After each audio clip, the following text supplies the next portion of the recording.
ಗಿರೀಶ್ ಮಟ್ಟಣ್ಣನವರ್ ವಿಧಾನಸೌಧಕ್ಕೆ EC bomb ಅನ್ನಿಟ್ಟು suspend ಆಗಿ ಆಮೇಲೆ ಡಿಸ್ಮಿಸ್ ಆಗಿ ಬಂದಂತ ವ್ಯಕ್ತಿ ಇವತ್ತು ನ್ಯಾಯದ ಪರ ಮಾತಾಡ್ತಾನೆ. ನೀನ್ ಯಾಕಪ್ಪ ಬಾಂಬ್ ಇಕ್ಕಕ್ಕೆ ಹೋಗಿದ್ದೆ? ಇದೇ ತಿಮ್ಮರೋಡಿ ಅವರು ಸುಮಾರು 22-25 ಎಕರೆ ಜಮೀನ್ ತಗೋತಾರೆ. ಅವರು MLA ನಿಂತಾಗ ಅವರು ಒಂದು B.Pharm ಹಾಕಕ್ಕೂ ಜೊತೆಗೆ ಅಫಿಡವಿಟ್ ಹಾಕಿದಾಗ ತಮ್ಮ ಆಸ್ತಿಯ ವಿವರ ಹಾಕಿದಾಗ ಸುಮಾರು ಒಂದು 3 ಎಕರೆ ಇರ್ತದೆ. ಇವಾಗ 25 ಎಕರೆ ಹೇಗಾಯ್ತು? ಸಮೀರ್ ಬರ್ತಾನೆ. ಸಮೀರ್ ಬರೋದು ಮಟ್ಟಣ್ಣನವರ ಬ್ರದರ್ ಗಾಡಿನಲ್ಲಿ.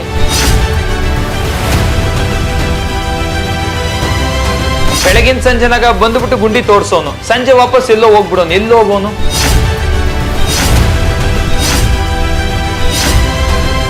ಶ್ರೀ ಕ್ಷೇತ್ರ ಧರ್ಮಸ್ಥಳ ಅಂತ ಏನಿದೆ ಅದು ಕೇವಲ ಒಂದು ಧಾರ್ಮಿಕ ಕ್ಷೇತ್ರವಲ್ಲ, ಕೇವಲ ಒಂದು ನಂಬಿಕೆ ಆಚಾರ ವಿಚಾರದ ಕ್ಷೇತ್ರವಲ್ಲ.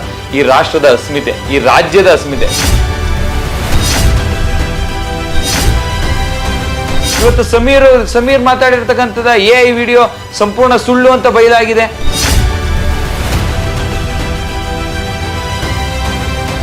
ಇಂಥ ಸುಳ್ಳು ಪ್ರಕರಣದಲ್ಲಿ ಅವನ ಆತ್ಮಸಾಕ್ಷಿಗೆ ಅನ್ಸ್ಬಿಡ್ತಂತೆ ನಿಜ ಅಂತ. ಹೇಗ್ ಅನ್ಸಿಕ್ ಸಾಧ್ಯ?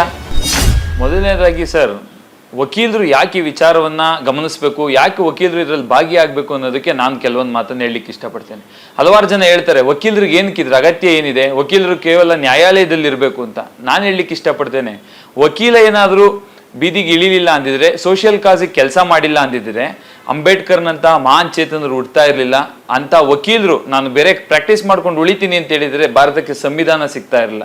ಅದ್ರ ಜೊತೆಗೆ ಮಹಾತ್ಮ ಗಾಂಧೀಜಿಯವ್ರು ನಿಮಗೆ ಬಹಳ ಚೆನ್ನಾಗಿ ಗೊತ್ತಿದೆ, ಅವ್ರು ಕೇವಲ ಬ್ಯಾರಿಸ್ಟರ್ ಆಗಿ ಉಳಿದಿದ್ರೆ ಈ ರಾಷ್ಟ್ರಕ್ಕೆ ಉಪ್ಪಿನ ಸತ್ಯಾಗ್ರಹವಾಗ್ಲಿ, ಉಪವಾಸ ಸತ್ಯಾಗ್ರಹವಾಗ್ಲಿ, ನಾನ್ ಕೋಆಪರೇಷನ್ ಮೂವ್ಮೆಂಟ್ ಆಗಲಿ, ಈ ರೀತಿ ಹಲವಾರು ಚಳುವಳಿಯನ್ನು ಮಾಡಿ ರಾಷ್ಟ್ರಕ್ಕೆ ಸ್ವತಂತ್ರ ಕೊಡ್ಲಿಕ್ಕೆ ಮುಂಚೂಣಿಯಾಗಿ ನಿಲ್ಲಕ್ಕೆ ಸಾಧ್ಯ ಆಗ್ತಿರಲಿಲ್ಲ. ಅದೇ ರೀತಿ ಸ್ವತಂತ್ರ ಬಂದ ಮೇಲೂ ಕೂಡ ವಕೀಲರು ನಮ್ಮ ಕೆಲಸ ನಾವು ಮಾಡ್ಕೊಂಡು ಉಳಿತೀವಿ ಅಂತ ನಾನು ಅನ್ಕೊಂಡಿದ್ರೆ ಈ ರಾಷ್ಟ್ರ ಸುಮಾರು 4,000ಕ್ಕೂ ಹೆಚ್ಚು ಪ್ರಿನ್ಸಿಲಿ ಸ್ಟೇಟ್ ರಾಜಮನೆತನಗಳಾಗಿ ಒಡೆದೋಗಿದ್ದಂಥ ರಾಷ್ಟ್ರವನ್ನ ಭಾರತ ಒಕ್ಕೂಟವಾಗಿ ಕೂಡಿಸಿದಂಥ ಸರ್ದಾರ್ ವಲ್ಲಭಾಯ್ ಪಟೇಲ್ ಕೂಡ ಒಬ್ಬ ವಕೀಲನೇ. ಅದೇ ರೀತಿ ವಕೀಲರ ಪಾತ್ರ ಅಪಾರವಾಗಿದೆ. ವಕೀಲರು ಯಾವತ್ತೇ ಆಗಲಿ ಸಮಾಜದಲ್ಲಿ ಯಾವುದೇ ತೊಡಕುಗಳು ಬಂದಾಗ ಕೂಡ ಮುಂದೆ ಬರ್ತಾರೆ. ಅವಾಗ ಮಾತ್ರ ಈ ರಾಷ್ಟ್ರಕ್ಕೆ ಒಂದು ಪರಿಹಾರ ಸಿಕ್ಕಿದೆ. ಅದೇ ರೀತಿ ಈಗ ಒಂದು ಧರ್ಮದ ವಿಚಾರವಾಗಿ ನೋಡಿ ಸರ್, ಧರ್ಮಸ್ಥಳ, ಶ್ರೀ ಕ್ಷೇತ್ರ ಧರ್ಮಸ್ಥಳ ಅಂತ ಏನಿದೆ ಅದು ಕೇವಲ ಒಂದು ಧಾರ್ಮಿಕ ಕ್ಷೇತ್ರವಲ್ಲ, ಕೇವಲ ಒಂದು ನಂಬಿಕೆ ಆಚಾರ ವಿಚಾರದ ಕ್ಷೇತ್ರವಲ್ಲ. ಈ ರಾಷ್ಟ್ರದ ಅಸ್ಮಿತೆ, ಈ ರಾಜ್ಯದ ಅಸ್ಮಿತೆ, ಕರ್ನಾಟಕದ ಅಸ್ಮಿತೆ, ಕರ್ನಾಟಕದ ಒಂದು ಐಡೆಂಟಿಟಿ. ಇವತ್ತು ಧರ್ಮಸ್ಥಳ ಕ್ಷೇತ್ರದ ಭಾವನೆಗಳನ್ನ ಕೆಣಕಿದ್ರೆ ಅದರ ಅರ್ಥ ಕರ್ನಾಟಕ ರಾಜ್ಯವನ್ನೇ ಕೆಣಕದಾಗೆ, ರಾಷ್ಟ್ರವನ್ನೇ ಕೆಣಕದಾಗೆ. ಅದರ ವಿರುದ್ಧ ನಮ್ಮ ಹೋರಾಟ ಸದಾ ಕಾಲ ಇದೆ. ಅದರ ಪ್ರತಿಯಾಗಿನೇ ನಾವು ವಕೀಲರ ನಡೆ ಧರ್ಮಸ್ಥಳದ ಕಡೆ ಅಂತೇಳಿ ನಾವು 23ನೇ ತಾರೀಕು ಹೊರಟಿದ್ದು ಉಂಟು. ಹೋಗಿ ನಾವು ಒಂದು ಮೆಮೊರಾಂಡಮ್ ಅನ್ನು ಕೊಟ್ಟು ಬಂದಿದ್ದೇವೆ. ಈ ವಿಚಾರವಾಗಿ ನೀವು ಕೇಳಿದ್ರಲ್ಲಿ ಅಪಪ್ರಚಾರ ಅಂತ ಕೇಳಿದ್ರಿ. ಅಪಪ್ರಚಾರ ಈಗ ನಡೀತಾ ಇಲ್ಲ, ಇದು ಮೊದಲಿನಿಂದನೂ ನಡೀತಿದೆ. ಯಾಕೆ ಅಂದ್ರೆ ನೋಡಿ, ಕಾನೂನಾತ್ಮಕವಾಗಿ ಒಬ್ಬ ವಕೀಲನಾಗ ನಾನು ಹೇಳೋದಾದ್ರೆ, ನಮ್ಗೆ ಈಗ ಒಂದು ಪ್ರಕರಣ ದಾಖಲಾದ್ರೆ ಪ್ರಕರಣ ಆ ಒಂದು ಯಾವ ಕೋರ್ಟಲ್ಲಿ ಟ್ರೈ ಆಗ್ಬೇಕು, ಆ ಕೋರ್ಟಲ್ಲಿ ಯಾರು ಕೇಪಬಲ್ ಕೋರ್ಟ್ ಆಗುತ್ತೋ ಆ ಕೋರ್ಟಲ್ಲಿ ಟ್ರೈ ಆಯ್ತು. ಇದು ಸೆಷನ್ಸ್ ಕೋರ್ಟಲ್ಲಿ ಟ್ರೈ ಆಯ್ತು. ಇದ್ರ ಮೇಲೆ ನಮಗೆ ವಿರೋಧ ಇತ್ತು ಅಂದ್ರೆ ಹೈಕೋರ್ಟಿಗೆ ಹೋಗ್ಬೇಕು. ಹೈಕೋರ್ಟಲ್ಲೂ ಕೂಡ ನಿರ್ಧಾರ ಆಯ್ತು. ಹೈಕೋರ್ಟಲ್ಲಿ ನಿರ್ಧಾರ ಆದ್ಮೇಲೆ ನಾವೇನ್ ಮಾಡ್ಬೇಕು? ಸರ್ವೋಚ್ಚ ನ್ಯಾಯಾಲಯದ ಮುಂದೆ ಹೋಗ್ಬೇಕು, ಅಪೆಕ್ಸ್ ಕೋರ್ಟ್ಗೆ ಹೋಗ್ಬೇಕು ಅಂತ ಕಾನೂನು ಹೇಳ್ತದೆ. ಆದ್ರೆ ಹೋರಾಟಗಾರರು ಏನ್ ಮಾಡಿದ್ರು? ಅಪೆಕ್ಸ್ ಕೋರ್ಟ್ ಅನ್ನ ಬಿಟ್ಬಿಟ್ಟು ಬೀದಿಗಿಳಿದ್ರು. ಯಾಕೆ? ಅಪೆಕ್ಸ್ ಕೋರ್ಟ್ಗೆ ಹೋದ್ರೆ ನ್ಯಾಯ ಸಿಗ್ತದೆ, ಇವರಿಗೆ ನ್ಯಾಯದ ಅಗತ್ಯ ಇರಲಿಲ್ಲ, ಬದಲಿಗೆ ದುಡ್ಡಿನ ಅಗತ್ಯ ಇತ್ತು. ಅದಕ್ಕೋಸ್ಕರ ಇವರು ಉಂಡಿಯನ್ನು ಹಿಡ್ಕೊಂಡು ಬೀದಿಗೆ ಬಂದ್ರು. ಇಲ್ಲಿ ಬಂದು ಇವರು ದುಡ್ಡನ್ನ ತಗೊಳ್ರು, ಇವರು ಹೊಟ್ಟೆಯನ್ನು ತುಂಬಿಸ್ಕೊಳ್ಲಿಕ್ಕೆ. ನೋಡಿ, ಇವತ್ತು ನೀವು ಗಮನಿಸಬಹುದು, 2 ವರ್ಷ ಅಥವಾ 3 ವರ್ಷದ ಹಿಂದೆ Soujanya rape and murder, Soujanya ಅತ್ಯಾಚಾರ ಮತ್ತು ಕೊಲೆ ಪ್ರಕರಣದ ವಿರುದ್ಧವಾಗಿ ನಾವು ನಿಲ್ತೇವೆ ಅಂತ ಹೊರಟ ಯಾವುದೇ ಹೋರಾಟಗಾರನಿಗೆ ಇವತ್ತು ನೀವು ನೋಡಿದ್ರೆ ಅವ್ರು ಯಾರಿಗೂ ಸೌಜನ್ಯ ಪ್ರಕರಣದಲ್ಲಿ ನ್ಯಾಯ ಕೊಡಿಸ್ಬೇಕು ಅನ್ನೋ ಹಿತಾಸಕ್ತಿ ಇಲ್ಲವೇ ಇಲ್ಲ. ಎಲ್ಲರೂ ಧರ್ಮಸ್ಥಳದ ಎಡೆ ತಿರುಗಿದ್ದಾರೆ. ಯಾಕೆ ಏನಕ್ಕೆ ತಿರುಗಿದ್ರಿ? ನಿಮ್ಮ ಹತ್ರ ಏನೋ ದಾಖಲೆ ಇದೆಯಾ? ಹೌದು, ನಮ್ಮ ಹತ್ರ ದಾಖಲೆ ಇದೆ. ತಂದು ನ್ಯಾಯಾಲಯಕ್ಕೆ ಕೊಟ್ರಾ? ಇಲ್ಲ. ಯಾಕೆ ಕೊಡ್ಲಿಲ್ಲ? ನಿಮ್ಮ ಹತ್ರ ಇಲ್ಲ. ದಾಖಲೆ ಇದ್ದಿದ್ರೆ ನ್ಯಾಯಾಲಯಕ್ಕೆ ಕೊಡ್ಬೋದಿತ್ತು. ಈ ಒಂದು ಗಲಾಟೆಯ ಮಧ್ಯೆ ನಮ್ಮವರನ್ನೇ ನಮ್ಮ ವಿರುದ್ಧ ನಿಲ್ಲಿಸಿ ಈ ಒಂದು ಹೋರಾಟದ ಮಧ್ಯೆ ನೀವು 3 ಎಕರೆ ಇದ್ದವ್ರು 22 ಎಕರೆ ಜಮೀನನ್ನು ಮಾಡ್ತೀರಿ. ಹೋರಾಟಗಾರರಿಗೆ ಅನುದಾನ ಎಲ್ಲಿ ಬರ್ತದೆ? ಇದೇ ತಿಮ್ಮರೋಡಿ ಅವರು ಸುಮಾರು 22-25 ಎಕರೆ ಜಮೀನ್ ತಗೋತಾರೆ. ಅವರು MLA ನಿಂತಾಗ ಅವರು ಒಂದು B.Pharm ಹಾಕಕ್ಕೂ ಜೊತೆಗೆ ಅಫಿಡವಿಟ್ ಹಾಕಿದಾಗ ತಮ್ಮ ಆಸ್ತಿಯ ವಿವರ ಹಾಕಿದಾಗ ಸುಮಾರು ಒಂದು 3 ಎಕರೆ ಇರ್ತದೆ. ಇವಾಗ 25 ಎಕರೆ ಹೇಗಾಯ್ತು? ಅಲ್ಲಿ ವಿಧಾನಸಭಾ ಕ್ಷೇತ್ರದಿಂದ ನಿಲ್ತಾರೆ. ನಿಂತಾಗ ಇವರಿಗೆ ಅನುದಾನ ಎಲ್ಲಿಂದ ಬಂತು? ಇಷ್ಟೊಂದು ದುಡ್ಡು ಹೆಂಗ್ ಮಾಡಿದ್ರಿ? ಹೋರಾಟಗಾರರಿಗಂತೂ ಎಲ್ಲೂ ಸರ್ಕಾರದಿಂದ ಯಾವುದೇ ಯೋಜನೆ ಇಲ್ಲ ಹೋರಾಟಗಾರರಿಗೆ ನಾವು ಭತ್ಯೆ ಕೊಡ್ತೀವಿ ಅಂತ, ಅಥವಾ ಸೌಜನ್ಯ ಪ್ರಕರಣದಲ್ಲಿ ಸರ್ಕಾರದಿಂದ ಏನು ಆದೇಶ ಆಗಿರ್ಲಿಲ್ಲ, ಇಲ್ಲ ಇವ್ರಿಗೇನು ಕೆಲಸ ಇರಲಿಲ್ಲ, ಇವರಿಲ್ಲ ದುಡ್ಡು ಎಲ್ಲಿಂದ ದುಡಿದ್ರು? ಜೊತೆಗೆ ನಮ್ಮ ಸಮೀರ್ ಒಂದು ವಿಡಿಯೋ ಮಾಡ್ತಾ ಹೇಳ್ತಾನೆ, ಸುಜಾತಾ ಭಟ್ ಅವರ ಮಾತನ್ನ ಕೇಳಿಸ್ಕೊಳ್ಬೇಕಾರೆ, ಅವರ ಮಗಳನ್ನ ವಿಚಾರವನ್ನ ಕೇಳಿಸ್ಕೋಬೇಕಾರೆ, ಮಗಳಿಗಾಗಿದ್ದ ಅನ್ಯಾಯನ ಕೇಳಿಸ್ಕೊಬೇಕಾರೆ ನನ್ನ ಆತ್ಮಸಾಕ್ಷಿಗೆ ಅನ್ನಿಸ್ತು ಅವರು ನಿಜ ಹೇಳ್ತಾ ಇದ್ದಾರೆ ಅಂತ. ಇಂಥ ಸುಳ್ಳು ಪ್ರಕರಣದಲ್ಲಿ ಅವನ ಆತ್ಮಸಾಕ್ಷಿಗೆ ಅನ್ಸ್ಬಿಡ್ತಂತೆ ನಿಜ ಅಂತ. ಹೆಂಗ್ ಅನ್ಸಿಕ್ ಸಾಧ್ಯ? ಸ್ವತಃ ಸುಜಾತಾ ಭಟ್ ಅವರೇ ಹೇಳ್ತಾರೆ ಇದು ಸುಳ್ಳು, ನನ್ಗೆ ನನ್ನ ಚಿಕ್ಕಪ್ಪ ನನ್ನ ದೊಡ್ಡಪ್ಪ ಧರ್ಮಸ್ಥಳಕ್ಕೆ ಧರ್ಮವಾಗಿ ನನ್ನ ಜಮೀನನ್ನ ಬರ್ಕೊಟ್ಬಿಟ್ಟಿದ್ರು, ಅದನ್ನ ವಾಪಸ್ ಕೊಡ್ತೀವಿ ಅಂತ ಕರೆಸಿದಂತವ್ರಿಗೆ ಷಡ್ಯಂತ್ರದ ಮೂಲಕ ಈ ಹೇಳಿಕೆಗಳನ್ನ ಕೊಡಿಸ್ಲಿಕ್ಕೆ ನನಗೆ ಬಲವಂತವಾಗಿ ಹೇಳಿಕೆ ಕೊಡಿಸಿದ್ರು ಅಂತ ಸ್ವತಃ ಸುಜಾತಾ ಭಟ್ ಅವರೇ ಹೇಳ್ತಾರೆ. ಇದರ ಅರ್ಥ ಏನು ಅಂದ್ರೆ, ಇಲ್ಲಿ ಯಾರಿಗೂ ಕೂಡ ನ್ಯಾಯ ಸಿಗಬೇಕು ಅಂತ ಆಗ್ಲಿ ಅಥವಾ ಯಾರಿಗೋ ಒಬ್ರಿಗೆ ಒಳ್ಳೇದಾಗ್ಬೇಕು ಅಂತ ಆಗ್ಲಿ ಯಾರಿಗೂ ಆಶೆ ಇಲ್ಲ. ಈ ರೀತಿ ಒಂದು ಪ್ರಕರಣವನ್ನ ಮಾಡಿ, ನಿಮಗೆ ರಾಬರ್ಟ್ ಕ್ಲೈವ್ ಗೊತ್ತಿರುತ್ತೆ, ಡಿವೈಡ್ ಅಂಡ್ ರೂಲ್ ಪಾಲಿಸಿಯನ್ನು ತಂದವರು, ಈ ರಾಷ್ಟ್ರಕ್ಕೆ ಡಿವೈಡ್ ಅಂಡ್ ರೂಲ್ ಪಾಲಿಸಿ ಅವರೇ ತಂದಿದ್ದು. ಅದರ ಅರ್ಥ ಇರೋ ಜನರನ್ನ ಬೇರೆ ಮಾಡಿ ಅದರಲ್ಲಿ ಅವ್ರು ಬೇಳೆ ಬೇಯಿಸ್ಕೊಳೋದು. ಇದನ್ನೇ ಇವತ್ತು ತಿಮ್ಮುರೋಡಿ ಆಗ್ಲಿ, ಜಯಂತ್ ಆಗ್ಲಿ, ಮಹೇಶ್ ಅವರಾಗ್ಲಿ ಇವರೆಲ್ಲರೂ ಮಾಡ್ತಿರ್ತಕ್ಕಂಥ ಇದೆ. ನಮ್ಮವರನ್ನೇ ಒಡೆದು ಇವತ್ತು ನೀವು ನೋಡಿ, ಈ ವಿಡಿಯೋ ನೀವು ಅಪ್ಲೋಡ್ ಮಾಡಿ, ಇದರಲ್ಲಿ ಕಮೆಂಟ್ ಮಾಡ್ತಕ್ಕಂಥ ಬಹುತೇಕ 50ರಲ್ಲಿ 40 ಜನ ನಮ್ಮವರೇ ಇರ್ತಾರೆ. ಅದರ ಅರ್ಥ ನಮ್ಮವರನ್ನೇ ನಮ್ಮ ಮೇಲೆ ಎತ್ತು ಕಟ್ಟಿ ತಮ್ಮ ಬೇಳೆಯನ್ನ ಬೇಯಿಸ್ಕೊಂಡು ತಾವು ಲಾಭ ಮಾಡ್ಕೊಳ್ತಕ್ಕಂಥದ್ದು. ಇವತ್ತು ಸಮೀರ್ ಮಾತಾಡಿರ್ತಕ್ಕಂಥದ್ದು AI ವಿಡಿಯೋ ಸಂಪೂರ್ಣ ಸುಳ್ಳು ಅಂತ ಬಯಲಾಗಿದೆ. ತಿಮ್ಮುರೋಡಿ ಹೇಳಿರ್ತಕ್ಕಂಥದ್ದು ಸುಳ್ಳು ಅಂತ ಬಯಲಾಗಿದೆ. ಆದ್ರೂ ಕೂಡ ಅವ್ರ ವಿರುದ್ಧ ಯಾವುದೇ ರೀತಿಯಾದಂತಹ ಶಿಸ್ತುಬದ್ಧ ಕ್ರಮ ಆಗ್ತಿಲ್ಲ. ನಮ್ಮ ಜನ ಎಲ್ಲರೂ ಅವರನ್ನ ವಿರೋಧಿಸ್ತಾ ಇಲ್ಲ. ಯಾಕೆ? ಈ ರೀತಿಯಾಗಿ ನಮ್ಮನ್ನ ಒಡೆದು ಅವರು ಬೆಳೀತಕ್ಕಂಥ ಒಂದು ಕೆಲಸ ಮಾಡ್ತಿದ್ದಾರೆ. ಆದ್ರೆ ಶ್ರೀ ಕ್ಷೇತ್ರ ಧರ್ಮಸ್ಥಳ ಒಂದು ಧರ್ಮದ ಸ್ಥಳ, ಹೆಸರಲ್ಲೇ ಇದೆ ಧರ್ಮದ ಸ್ಥಳ, ಧರ್ಮಸ್ಥಳ. ಹಾಗಾಗಿ ಧರ್ಮಕ್ಕೆ ವಿರೋಧವಾದ್ರೆ ಯಾವತ್ತೂ ಕೂಡ ಯಾರು ಕೂಡ ಸಹಿಸೋದಿಲ್ಲ. ಧರ್ಮೋ ರಕ್ಷತಿ ರಕ್ಷತಃ ಅನ್ನೋ ರೀತಿ ನಾವು ಧರ್ಮವನ್ನು ರಕ್ಷಿಸಿದ್ರೆ ಖಂಡಿತವಾಗ್ಲೂ ಧರ್ಮ ನಮ್ಮನ್ನೊಂದಿನ ರಕ್ಷಿಸ್ತದೆ. ವೀರೇಂದ್ರ ಹೆಗಡೆಯವರು ತಮ್ಮ ಜೀವನದುದ್ದಕ್ಕೂ ಧರ್ಮವನ್ನು ಉಳಿಸ್ಕೊಂಡು ಬಂದಿದ್ದಾರೆ. ಆ ಕ್ಷೇತ್ರದಲ್ಲಿ ಧರ್ಮದ ಪಾಲನೆಯನ್ನ ಮಾಡಿದರೆ ಖಂಡಿತವಾಗ್ಲೂ ಅಣ್ಣಪ್ಪ ಸ್ವಾಮಿ ಮತ್ತು ಶ್ರೀ ಕ್ಷೇತ್ರ ಧರ್ಮಸ್ಥಳದ ಮಂಜುನಾಥ ಸ್ವಾಮಿ ಅವರನ್ನ ಕಾಪಾಡ್ತಾರೆ ಅಂತಕ್ಕಂಥದ್ದನ್ನ ನಾನು ಹೇಳಲಿಕ್ಕೆ ಇಷ್ಟಪಡ್ತೀನಿ. ಗಿರೀಶ್ ಮಟ್ಟಣ್ಣನವರ್ ನೋಡಿ, ವಿಧಾನಸೌಧಕ್ಕೆ ಇಸಿ ಬಾಂಬ್ ಬಂದಿಟ್ಟು ಸಸ್ಪೆಂಡ್ ಆಗಿ ಆಮೇಲೆ ಡಿಸ್ಮಿಸ್ ಆಗಿ ಬಂದಂತ ವ್ಯಕ್ತಿ ಇವತ್ತು ನ್ಯಾಯದ ಪರ ಮಾತಾಡ್ತಾನೆ. ನೀನ್ ಯಾಕಪ್ಪ ಬಾಂಬ್ ಇಕ್ಕಕ್ಕೆ ಹೋಗಿದ್ದೆ? ನೀನು ನ್ಯಾಯಯುತವಾದ ಆಗಿರಿದ್ರೆ, ನೀನು ನಿಜವಾಗ್ಲೂ ಸತ್ಯನಿಷ್ಠೆಯಿಂದ ಇದ್ರೆ, ನಿನಗೆ ನೈತಿಕತೆ ಇದ್ರೆ ನೀನ್ ಯಾಕೆ ಅವತ್ತು ಬಾಂಬ್ ಇಡ್ಲಿಕ್ಕೆ ಹೋಗಿದ್ದೆ?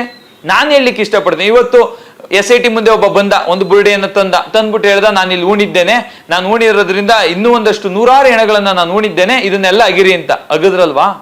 ನಾಳೆ ಇನ್ನೊಬ್ಬ ಯಾರೋ XYZ ಬರ್ತಾನೆ, ವಿಧಾನಸೌಧ ಕಟ್ಬೇಕಾದ್ರೆ ನನಗೆ ಆದೇಶ ಆಗಿತ್ತು, ಪ್ರತಿ ಮೆಟ್ಟಲು ಉಣ್ಬೇಕಾದ್ರೂ ಮೆಟ್ಟಲಡೆ ಒಂದೊಂದು ಎಣ ಬರಬೇಕು ಅಂತ, ನಾನು ಪ್ರತಿ ಮೆಟ್ಲು ಕೆಳಗಡೆನೂ ಒಂದೊಂದು ಎಣ ಉಣಿದ್ದೀನಿ, ಅದ್ರ ಜೊತೆಗೆ ಒಂದು ಮೆಟಲ್ ಚೈನ್ ಅನ್ನು ಹಾಕಿದ್ದೀನಿ, ನೀವು ಬೇಕಂದ್ರೆ ಇವಾಗ್ಲೂ ವಿಧಾನಸೌಧದಡೆ ಅಗಿರಿ, ಒಂದು ಎಣ ಸಿಗ್ತದೆ ಅಂತ. ನೀವು ಅಗಿತೀರಾ ವಿಧಾನಸೌಧನ?